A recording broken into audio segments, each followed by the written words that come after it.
ป้องทำไหมเก็บปรีส่วนห่างเนี้ยเถอะเราก็ไปไม่จับกำจะปรีส่วนหารบนี่แต่ตรงนี้ได้เรียงไปปรีกับทุกตัวหนังง่ายคนหลังไม่แต่ลุงไก่ได้เขาเราไม่กันได้แทงกวยกันให้นายที่เราเต้นกันให้ห่างแค่รู้แทงก็มันรู้ส่วนนั้นก็ให้ทั้งเดียวลุงไก่หนักแค่การเราต้องบอกทานนั่งแทงกวยให้สำนักที่นั่งยกก็ต่างๆนั่นมันเสียหนูแค่cái này đấy mình thế cũng là cái này mày khâu cũng là cái này mày thùng mày sang bằng gì cũng sao cái thế aram bài kiềng khát này aram của đây mấy tuần tại bài bị gành còn gió không paro tao mai thủ sủng tao cọp nữa mấy mày cọp mấy tao bùi cọp nữa paro ai thì cọp đi hô tao quay lại làm cái sáng nữa mấy dòng kiềng tồn tại mấy dòng cái miêu nít rắn thì cùng bộ không gì phản đúng không? Vâng mình tụi đi xả tay cái điểm thế, ai cũng vâng máy tụi anh, cũng mấy cái có, sợi bún, xe phi phụ cài có bao nàng xuân nó cao không thô sao tụi, cao là cái cái không, hey lại nhiều thao là không, cần này đi đây cái đó, phải cái sao là, mấy cái chúng ta có thể luôn, làm bài thì thôi tổng năng thì chơi mà đây như là làm vậy mấy cái gì đây ôi xuống xuống nó cái thằng này chơi gì nghe thầy đó mình đúng không à bao ngườiเข้าbằng cái thầy lập songส่วนนี่ก็ผ่านcáiที่ลำหลวดรู้ส่วนนั่นthế mấy cái gì mình tốt thầy đấy mà thế cái thằng thành gì thế là pro dài đi cái này khát mạo khát cái này cái hai mà cái hai cái nả gaiมันสิงคนแล้วแต่cái nàyไก่ไม่สิงแต่ลอยเพชรไว้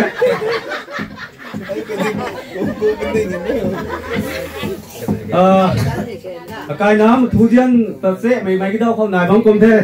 cùi nón là nải nón cái đâu này mà mấy ai hỏng ăn thế mà thu thiên xăm thì giáo năng xăm xén cũng nhì rồi ai nô xăm này là giáo cả hai cái ly học gì ấy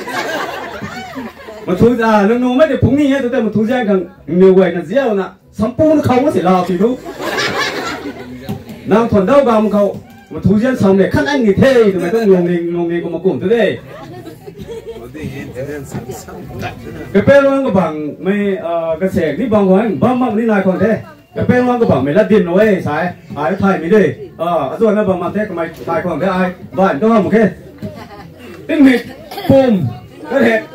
cái khởi cái gai không để tìm lối đã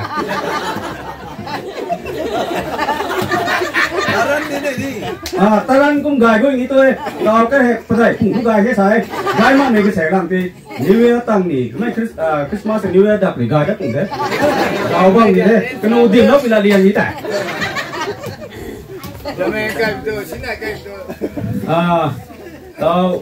tao khăm mua đủ second cái bà tuấn bà mầm ra thế tao khăm mua tới sáng xuống một đoạn tao thôi tụi thế ôi bạc ghét tụi cái này nó là tụi cái này cái bạc đình nó là cái này làm thay này cái nàyนี่ไม่กล้าthay taกระบะมันต้องขโมยสแกนลงจังก็เก็บเข้ากรูทุกกระบะตัวนั้นเพียนโปรดเท่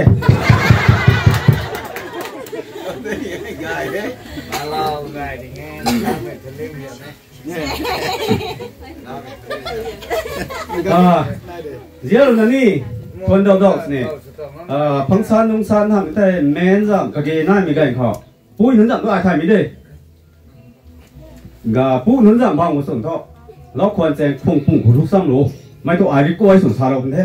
สร้างก็ติ้งเสียงที่เราคนหูกันผิดสิงอ่ะมันที่น่ะยานตาด่างเพ่แล้วควรสิงลูกซ้ำข้างเก่าโอ้ไม่ต้องทันเสียงสารเราเป็นเท่ตาแหวนขัดสิงมาอายเขาดีใช่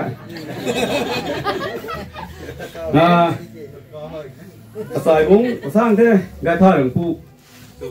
เหล่าซอตอนนั้นกลางมักไหนที่เท่ากระดงปวมเลี้ยงโบตัวชาลิกิอายผูที่น่ะนี่กลางเท่นี่อารมณ์ปวมเด็กกลางมักเจนก็บ้าไม่เก๋ปอกสงให้ผูกระดงปวมเลี้ยงนี่แต่แล้วตัวปุ่มเป็นเศร้าตัวขี้เสียงเก๋ก็ใส่บุ้งตาดี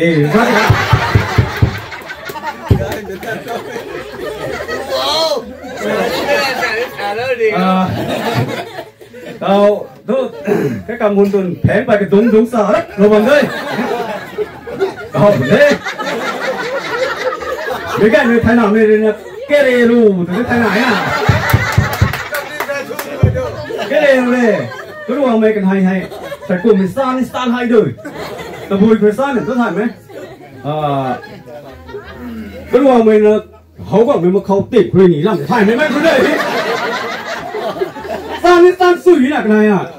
cái đồ mày thấy có mày cũng cò bùa vậy không cái đồ mày tôi lệ nó xiểm đuổi lố không quả đi suy cho nàng tên sử dụng thải cuồng sâu hay à ê cái đồ mày có đi gặng thế này gặng là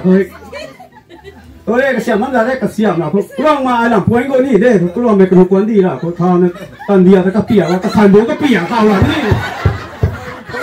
tiếng phan cái đồ mày xuân thế ta cái đồ mày làm tiếng thế ta thành bố ta đúng không ạ cái này phun số bọn mình mấy cái đồ rằng ai bấm mình này thì đấy thế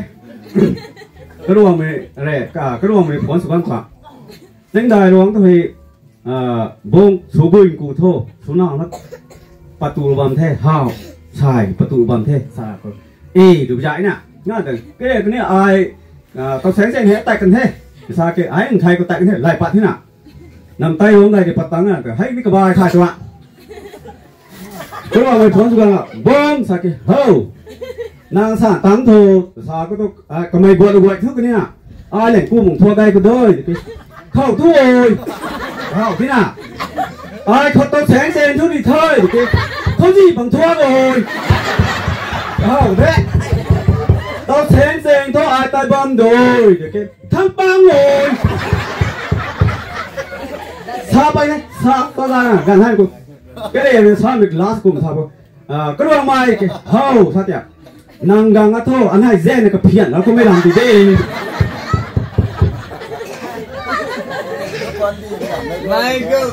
đúng rồi là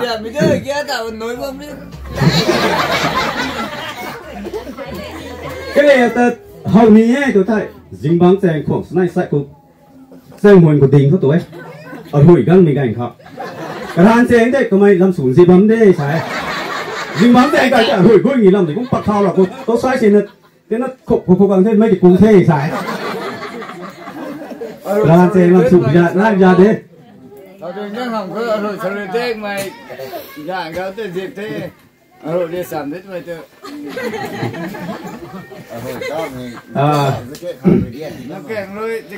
không có bao mà cái đồ sắm bây giờ thì nó cũng là thay rồi có sắp vào trong ấy mà bị phụ tật cây ở đâu cây này thì mày thành đất đi thâu cái đồ mình là xả gang để ai cho thay mình đi mà bị phụ tật đâu cây này thì phun xuống gang thành nào cái này mà bị bụi phăng phải thế tụi tê mấy nay đi cày thế thì mày thay cái này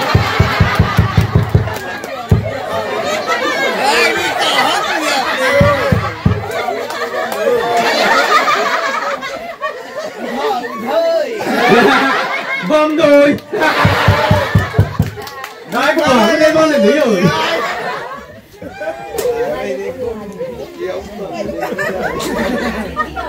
ai trước thời mấy cái cái nó lùng rằng này là sát à vâng sao là hậu sao cái tết nó có thôi cái tiệm này ai làm có thể tí đâu mà cái Christmas gift thì thế sao nữa có cô bé cắt có từ trên đỉnh thế này của cái mình này để tôi thì phô tình gì mình này thì cũng cái bấm này có phải chứ hàng cha kéo ra thế nào cũng sao cái máy sao mình cũng sao vô cũng dầu thì có máy dâng cảnh phải ra thiên gì dâng cái là cô có máy dẹp lùm ra thế dẹp lùm là cô nó còn tiền thao đó không thủng của cái có một cái là đi đây ai khai mấy cái khâu thần đi đâu cũng trái rồi mấy cái sao cũng thế không thủng của repeat còn chủ thế trái nào biết bằng nào thao đúng là từ cái anh em giáo bài cái chén một bằng anh em giáo bài cái đôi nào bằng hỏi cài tăng thì kì cái gì tức gì đâu nhỉ chén một bôi cái cách cuốn tôi hào mấy này để mình tôi cái bản đi dịp bên từ thế này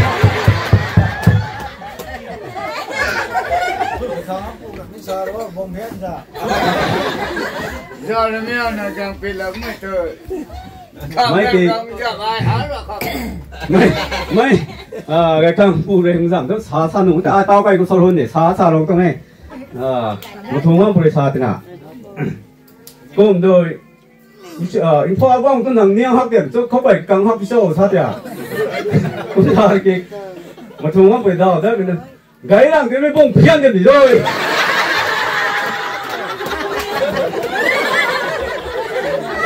lát luôn phải đấy một cái này gãy làm cái mấy bông phiên điểm gì rồi cộng gì rồi lát thì khẳng thúc mà khi thế là mấy cái mình ngay suy là ngay có người anh sẽ là có thể cũng là tàu Justin thì cũng là lưu khật cái này thì cũng là đang là tàu số lâu mình rồi